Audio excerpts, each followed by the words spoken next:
शरद पूर्णिमा पर माँ लक्ष्मी की पूजा की जाती है। व्रत रखा जाता है और उनको दूध व मखाने से बनी खीर का भोग अर्पित किया जाता है। चंद्रमा की रोशनी में इस खीर को रखने के बाद प्रसाद के रूप में इसे खाया जाता है। शरद पूर्णिमा का व्रत रखने वालों के लिए माँ लक्ष्मी के प्रादुर्भाव की कथा का पाठ करना जरूरी होता है, तभी उनका व्रत पूर्ण माना जाएगा। शरद पूर्णिमा व्रत करने वाले माँ लक्ष्मी की विधि विधान से पूजा करते हैं। मान्यता है कि आश्विन मास की पूर्णिमा को माँ लक्ष्मी समुद्र मंथन से उत्पन्न हुई थी। इस दिन माँ लक्ष्मी का प्राकट्य उत्सव मनाया जाता है। लोग इस दिन माँ लक्ष्मी का व्रत रखते हैं और उनकी पूजा करते हैं। शरद पूर्णिमा का व्रत रखने वाले लोगों के लिए माँ लक्ष्मी की उत्पत्ति की कथा का पाठ करना जरूरी होता है, तभी उनका व्रत पूर्ण माना जाता है। शरद पूर्णिमा की व्रत कथा। भीष्म जी ने कहा, मुने, मैंने तो सुना था लक्ष्मी जी क्षीर समुद्र से प्रकट हुई है, फिर आपने यह कैसे कहा कि वे भृगु की पत्नी ख्याति के गर्भ से उत्पन्न हुई? पुलत्स्य जी बोले, राजन, तुमने मुझसे जो प्रश्न किया है उसका उत्तर सुनो। लक्ष्मी जी के जन्म का संबंध समुद्र से है। यह बात मैंने भी ब्रह्मा जी के मुख से सुन रखी है। एक समय की बात है, दैत्यों और दानवों ने बड़ी भारी सेना लेकर देवताओं पर चढ़ाई की। उस युद्ध में दैत्यों के सामने देवता परास्त हो गए। तब इंद्र आदि संपूर्ण देवता अग्नि को आगे करके ब्रह्मा जी की शरण में गए। वहाँ उन्होंने अपना सारा हाल ठीक ठीक कह सुनाया। ब्रह्मा जी ने कहा, तुम लोग मेरे साथ भगवान की शरण में चलो। यह कहकर वे संपूर्ण देवताओं को साथ ले क्षीर सागर के उत्तर तट पर गए और भगवान वासुदेव को संबोधित करके बोले, वैष्णो, शीघ्र उठिए और इन देवताओं का कल्याण कीजिए। आपकी सहायता न मिलने से दानव उन्हें बारंबार परास्त करते हैं। उनके ऐसा कहने पर कमल के समान नेत्र वाले भगवान अंतर्यामी पुरुषोत्तम ने देवताओं के शरीर को अपूर्ण अवस्था देखकर कहा, देवगण, मैं तुम्हारे तेज की वृद्धि करूँगा। मैं जो उपाय बतलाता हूँ उसे तुम लोग करो। दैत्यों के साथ मिलकर सब प्रकार की औषधियाँ ले आओ और उन्हें क्षीर सागर में डाल दो। फिर मंद्राचल को मथानी और वासुकी नाग को नेति बनाकर समुद्र का मंथन करते हुए उससे अमृत निकालो। इस कार्य में तुम लोगों की सहायता करूँगा। समुद्र का मंथन करने पर जो अमृत निकलेगा उसका पान करके तुम लोग बलवान और अमर हो जाओगे। देवाधिदेव भगवान के ऐसा कहने पर संपूर्ण देवता दैत्यों के साथ संधि करके अमृत निकालने के यत्न में लग गए। देव, दानव और दैत्य सब मिलकर सब प्रकार की औषधियाँ ले आए और उन्हें क्षीर सागर में डालकर मंद्राचल को मथनी एवं वासुकी नाग को नेति बनाकर बड़े वेग से मंथन करने लगे।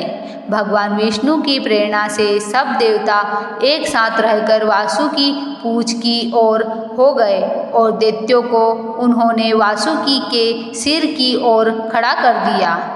वासुकी के मुख की सांस तथा विषाग्नि से झुलस जाने के कारण सब दैत्य निस्तेज हो गए। क्षीर समुद्र के बीच में ब्रह्मवेत्ताओं में श्रेष्ठ भगवान ब्रह्मा तथा महातेजस्वी महादेव कच्छप रूपधारी श्री विष्णु भगवान की पीठ पर खड़े हो अपनी भुजाओं से कमल की भांति मंद्राचल को पकड़े हुए थे तथा स्वयं भगवान श्री हरि कूर्म रूप धारण करके क्षीर सागर के भीतर देवताओं और दैत्यों के बीच स्थित थे। वे मंद्राचल को अपनी पीठ पर लिए डूबने से बचाते थे। तदंतर जब देवता और दानवों ने क्षीर समुद्र का मंथन आरंभ किया, तब पहले पहल उससे देव पूजित सुरभि मतलब कामधेनु का आविर्भाव हुआ, जो हाविष्य मतलब घी दूध की उत्पत्ति का स्थान मानी गई। तत्पश्चात वारुणी देवी प्रकट हुई, जिसके मद भरे नेत्र घूम रहे थे। वह पग पग पर लड़खड़ाती चलती थी।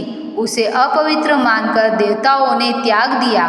तब वह असुरों के पास जाकर बोली, दानवों, मैं बल प्रदान करने वाली देवी हूँ। तुम मुझे ग्रहण करो। दैत्यों ने उसे ग्रहण कर लिया। इसके बाद पुनः मंथन आरंभ होने पर पारिजात वृक्ष उत्पन्न हुआ, जो अपनी शोभा से देवताओं का आनंद बढ़ाने वाला था। तदंतर 60 करोड़ अप्सराएं प्रकट हुई, जो देवता और दानवों की सामान्य रूप से भोग्या है। जो लोग पुण्य कर्म करके देवता लोक में जाते हैं, उनका भी उसके ऊपर समान अधिकार होता है। अप्सराओं के बाद शीतल किरणों वाले चंद्रमा का प्रादुर्भाव हुआ, जो देवताओं को आनंद प्रदान करने वाले थे। उन्हें भगवान शंकर ने अपने लिए मांगते हुए कहा, देवताओं, ये चंद्रमा मेरी जटाओं के आभूषण होंगे, अतः मैंने इन्हें ले लिया है। ब्रह्मा जी ने बहुत अच्छा कहकर शंकर जी की बात का अनुमोदन किया। तत्पश्चात कालकूट नामक भयंकर विष प्रकट हुआ। उससे देवता और दानव सबको बड़ी पीड़ा हुई। तब महादेव जी ने स्वेच्छा से उस विष को लेकर पी लिया। उसके पीने से उनका कंठ नीला पड़ गया। तभी से वे महेश्वर नीलकंठ कहलाने लगे। क्षीर सागर से निकले हुए उस विष का जो अंश पीने से बच गया था, उसे नागों ने ग्रहण कर लिया। तदंतर अपने हाथ में अमृत से भरा हुआ कमंडलू लिए धन्वंतरी जी प्रकट हुए। वे श्वेत वस्त्र धारण किए हुए थे। वेदराज के दर्शन से सबका मन स्वस्थ एवं प्रसन्न हो गया। इसके बाद उस समुद्र से उच्चैश्रवा घोड़ा एवं ऐरावत नाम का हाथी, ये दोनों क्रमशः प्रकट हुए।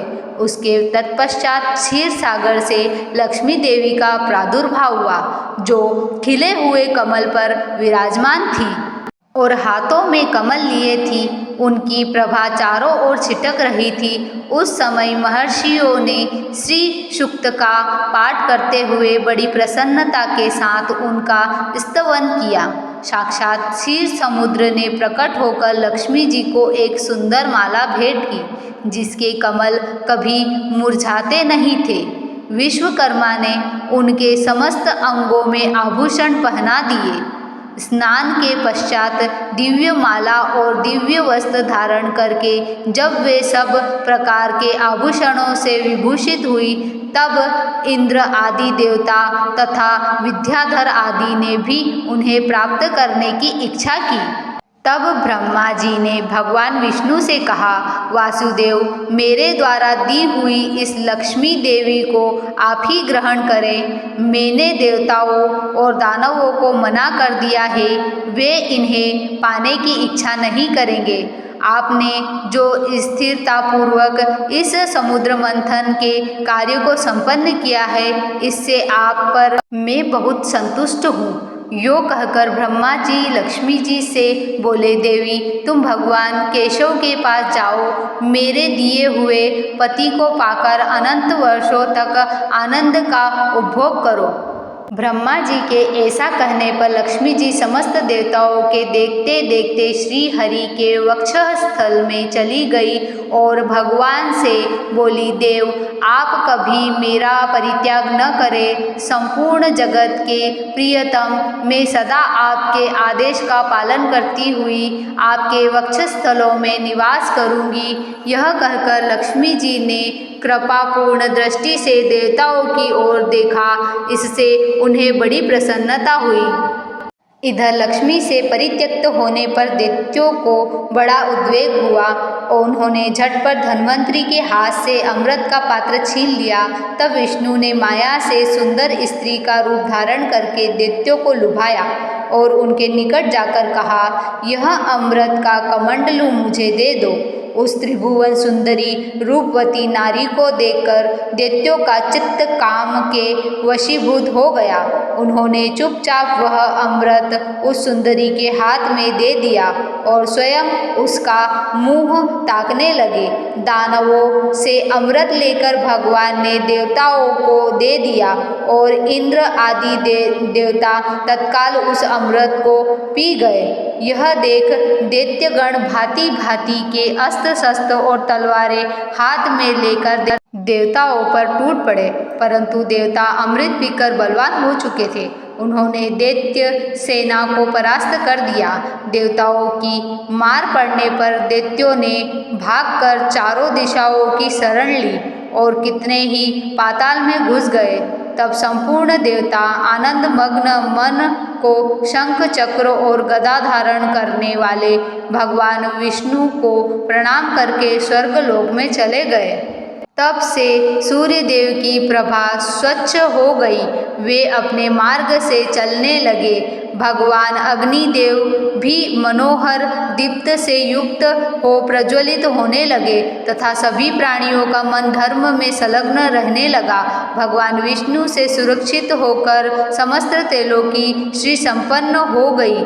उस समय समस्त लोकों को धारण करने वाले ब्रह्मा जी ने देवताओं से कहा, देवगण, मैंने तुम्हारी रक्षा के लिए भगवान श्री विष्णु को तथा देवताओं के स्वामी उमापति महादेव को निमित्त किया है। वे दोनों तुम्हारे योगक्षेम का निर्वाह करेंगे। तुम सदा उनकी उपासना करते रहना, क्योंकि वे तुम्हारा कल्याण करने वाले हैं।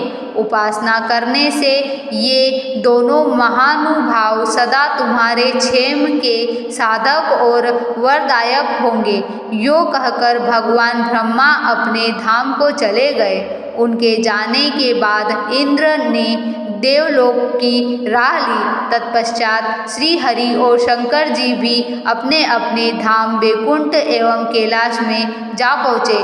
तदंतर देवराज इंद्र तीनों लोकों की रक्षा करने लगे। महाभाग इस प्रकार लक्ष्मी जी क्षीर सागर से प्रकट हुई थी।